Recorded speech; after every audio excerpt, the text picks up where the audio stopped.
Welcome to Penrose Learning, where we make understanding easy. You have the essentials ready: phone, laptop, and a compatible app. Open the keyboard app on your phone and the companion or client on your laptop, then enable Bluetooth on both devices so they can discover one another. Tap Start or Pair on the phone app, and on the laptop accept the incoming connection.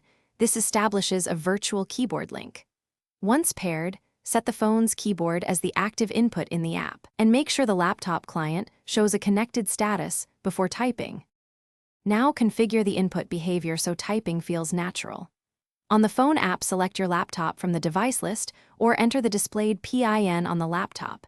This finalizes the secure link. Once connected, pick a layout: full keyboard for typing, numeric pad for spreadsheets, or create macros for repetitive tasks. Make sure clipboard sync is enabled if you want copy/paste between devices, and tweak latency or key repeat rate so key presses match your expected speed. Test typing in a text editor to confirm.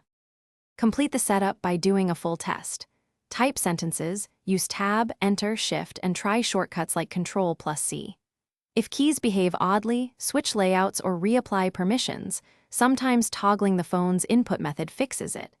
If the connection drops, restart the keyboard app, repair Bluetooth, and confirm both devices have adequate battery and no interfering Bluetooth devices.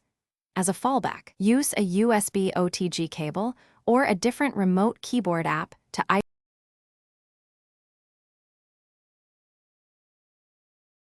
Thanks for watching. If this was helpful, leave a like and consider subscribing. See you next time.